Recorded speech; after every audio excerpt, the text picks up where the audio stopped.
अमेरिकी इतिहास में अब तक हुए 45 राष्ट्रपतियों में से कई के साथ भारत के संबंध बहुत अच्छे रहे, तो फिर कई के साथ बहुत ही खराब भी रहे।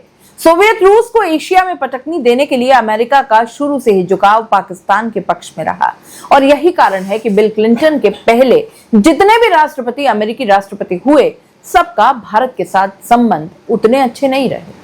पाकिस्तान की तरफ झुकाव ज्यादा रहा, और अब एक बार फिर से भारत पाकिस्तान के बीच युद्ध जैसे हालात आए, और इस सब के बीच में अमेरिका ने जैसे ही ऐलान किया कि दोनों देशों के बीच मध्यस्थता हुई है, सीज फायर हुआ है, तो फिर कांग्रेस ने प्रधानमंत्री मोदी को लपेटे में ले लिया। सोशल मीडिया पर इंदिरा गांधी की चर्चाएं होने लगी, तो फिर समझना जरूरी यह भी है कि जयराम रमेश ने इंदिरा गांधी की वो चिट्ठी शेयर की है जिसमें उन्होंने 1971 में अमेरिकी राष्ट्रपति निक्सन को लिखी थी। जयराम रमेश ने यह लिखा कि यह प्रधानमंत्री इंदिरा गांधी द्वारा 22 दिसंबर 1971 को राष्ट्रपति निक्सन को लिखा गया ऐतिहासिक पत्र है। 4 दिन बाद पाकिस्तान ने आत्मसमर्पण कर दिया। उन्होंने यह सुनिश्चित किया कि कोई तटस्थ स्थल न हो जिस पर अब सहमति बन गई हो। जयराम रमेश के अलावा कांग्रेस के प्रवक्ता सुप्रिया श्रीनेत हैं, उन्होंने भी सोशल मीडिया पर पोस्ट की और अलग अलग तस्वीरें शेयर की, इंदिरा गांधी की याद भी दिलाई। कई सारी बात है जिसका जिक्र अब भी हो रहा है, वो है इंदिरा गांधी इस पूरे मामले में सेंटर में है। जब जिक्र अब हो ही गया है 1971 की बात का, तो फिर 1971 में अमेरिकी राष्ट्रपति निक्सन और इंदिरा गांधी की बात तो होनी ही चाहिए, क्योंकि दोनों देशों के बीच में जो वाद विवाद हुआ उसे जानना तो बेहद जरूरी है। नटवर सिंह 1966 से 1971 के बीच में पाकिस्तान में भारत के राजदूत थे, और इसके अलावा उन्होंने यूके, अमेरिका, चीन में भी सेवाएं दी थी। नटवर सिंह ने the legacy of Nehru, a memorial tribute और माय चाइना डायरी 1956 से 88 सहित कई किताबें लिखी। नटवर सिंह इंदिरा गांधी के बारे में लिखते हैं अपनी किताब में कि इंदिरा गांधी ने कैसे अपने राजनीतिक प्रतिद्वंदियों को हैंडल किया, और 1971 के भारत पाकिस्तान युद्ध के दौरान उन्होंने किस तरह से अपनी स्थिति को मजबूत किया। इंदिरा गांधी एक बहुत ही मजबूत और निर्णायक नेता थी, जो अपने फैसलों में बहुत ही दृढ़ थी। ये तो बात हुई नटवर सिंह की, लेकिन अब बात करते हैं निक्सन और इंदिरा गांधी के बीच में जो वाद विवाद हुआ। यह बात है नवंबर 1971 की, जब भारत पाकिस्तान तनाव अपने चरम पर था। अमेरिकी राष्ट्रपति रिचर्ड निक्सन ने धमकी भरे अंदाज में भारत के तत्कालीन प्रधानमंत्री इंदिरा गांधी को कहा कि अगर भारत ने पाकिस्तान के मामलों में दखल दिया तो फिर अमेरिका चुप नहीं बैठेगा, भारत को सबक सिखाया जाएगा। यह निक्सन का बयान था, लेकिन इंदिरा गांधी भी इस पर चुप कहां रहने वाली थी। इंदिरा गांधी ने भी दोनों देशों के तनाव के बीच इंदिरा गांधी अमेरिका पहुंची, और फिर अमेरिकी राष्ट्रपति रिचर्ड निक्सन से व्हाइट हाउस में मुलाकात हो रही थी।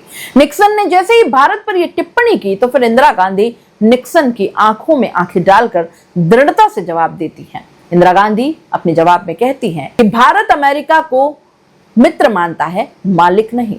भारत अपनी तकदीर खुद लिखने में सक्षम है, और हम जानते हैं कि हालात के अनुसार किससे कैसे निपटना है। इंदिरा गांधी की इस साहसिक बातचीत का जिक्र तत्कालीन अमेरिकी विदेश मंत्री हेनरी किसिंजर ने अपनी आत्मकथा में भी लिखा है, जहां उन्होंने इंदिरा गांधी के आत्मविश्वास और दृढ़ता की सराहना की है। 1971 की यह घटना आज भी भारत की कूटनीतिक क्षमता और आत्मसम्मान के प्रतीक मानी जाती है। याद दिलाती है कि भारत किसी भी दबाव के आगे झुकने वाला देश नहीं है। अमेरिकी राष्ट्रपति रिचर्ड निक्सन और उनके राष्ट्रीय सलाहकार, जो सुरक्षा सलाहकार थे, हेनरी किसिंजर, खुले तौर पर पाकिस्तान के समर्थन में थे, और वे नहीं चाहते थे कि भारत पूर्वी पाकिस्तान, जो कि अब बांग्लादेश है, उसमें सैन्य हस्तक्षेप करे। निक्सन और किसिंजर ने इंदिरा गांधी को निजी बातचीत में अपमानजनक शब्दों से भी संबोधित किया था। हालांकि तब इंदिरा वहां नहीं थी, लेकिन वो व्हाइट हाउस में बयान दिया गया। 2005 में सार्वजनिक हुई अमेरिकी सरकार के सीक्रेट रिकॉर्डिंग्स केस से यह भी पता चलता है कि नन ने इंदिरा गांधी के लिए नस्ली और अपमानजनक शब्द कहे थे। किसिंजर ने भी भारत को गंदा और अहंकारी देश बताया था। बावजूद इसके इंदिरा गांधी ने बांग्लादेश के स्वतंत्रता संग्राम में भारतीय सेना भेजने का फैसला कर लिया, और अमेरिका की खुली नाराजगी और धमकियों के बावजूद उनका बैंड बजाने में भी कोई कसर बाकी नहीं रखी। अमेरिका को इस तरह का जवाब आज तक शायद कोई देश नहीं दे पाया हो, जैसे इंदिरा गांधी ने दी थी निक्सन को। इंदिरा ने जब अमेरिका की धमकी की अनदेखी करते हुए बांग्लादेश में अपनी सेना उतार दी, तो फिर अमेरिका बुरी तरह से झल्ला गया। अमेरिकी प्रेसिडेंट दूसरे देशों को दबाव में लेने में लग गया, और तब इंदिरा गांधी की कार्यवाही से स्तब्ध रह गए थे। फिर भारत को सबक सिखाने के लिए 7वां बेड़ा जो यूएसएस एंटरप्राइजेस है, इसके समेत युद्धपोतों का एक समूह बंगाल की खाड़ी में अमेरिका ने भेज दिया। इंदिरा उससे भी नहीं डरी और सैन्य अभियान जारी रखा। इंदिरा गांधी पहले से ही शायद इस खतरे को भांप चुकी थी और यही वजह है कि अगस्त 1971 में सोवियत संघ के साथ 20 साल जो भारतीय सोवियत संघ मैत्री है और शांति सहयोग है, Indo Soviet treaty of peace and friendship cooperation, इस पर हस्ताक्षर करती थी। और इस समझौते ने भारत को राजनीतिक और सैन्य सुरक्षा दी। और अगर अमेरिका या चीन ने भारत पर हमला किया तो सोवियत संघ भारत की मदद के लिए आगे आएगा, और यही हुआ। इंदिरा गांधी ने सोवियत संघ को फोन किया और अमेरिका के जैसे ही 7वां बेड़ा समुद्र में उतारा तो फिर सोवियत संघ भारत की मदद के लिए समुद्र में 44वां बेड़ा उतार चुका था। अमेरिका के 7वें बेड़े को जवाब देने के लिए अपनी पनडुब्बियां तैनात कर दी गईं और इस कूटनीतिक चाल ने अमेरिका और चीन को किसी भी संभावित हस्तक्षेप को रोक दिया। इंदिरा गांधी ने अमेरिका और पश्चिमी देशों में दबाव को संतुलित करने के लिए व्यापारिक और व्यवहारिक दोनों कूटनीति अपनाई थी। और जब अमेरिका ने पाकिस्तान सेना का समर्थन किया तो फिर इंदिरा गांधी ने सोवियत संघ जैसे फ्रांस और कुछ अन्य देशों को भी भारत के पक्ष में लाने में सफलता हासिल कर पाई थी। भारत ने 3 दिसंबर 1971 को पाकिस्तान के हवाई हमलों के जवाब में औपचारिक रूप से युद्ध की घोषणा की और फिर भारतीय सेना ने 13 दिन में ही पाकिस्तान को घुटने टेकने पर मजबूर कर दिया।